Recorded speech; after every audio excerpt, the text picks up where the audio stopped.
Well, we are continuing to keep our eyes on the tropics, and not one, but three named storms out there and two areas of disturbed weather. The newest system to form is the big red blob you see south of the Cabo Verde Islands. That is Tropical Depression number 12.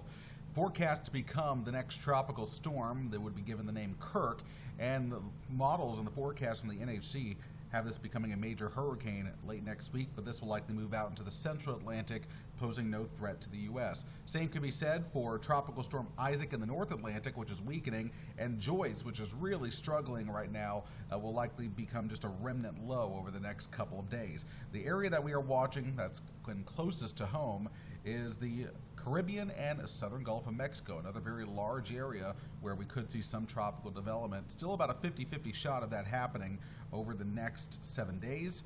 And right now it appears that this low would try to get going by Tuesday, Wednesday. No real big change in the timing of this. And any possible impacts from this system would come for the end of next week. Now, the good news with this is some of our more recent model runs suggest a fairly weak system moving into the Gulf, and still a lot of uncertainty regarding if this will get to the north central Gulf Coast or this will veer off to the eastern Gulf. So again, not a whole lot of certainty right now. We will not have that certainty until the system begins to form in a more concentrated fashion. But again, it's certainly something that we will have to keep our eyes on. Here's a look at the storm names. We have checked numerous names off the list just in the last couple of days. Of course, a lot of folks still reeling from the effects of Hurricane Helene last week.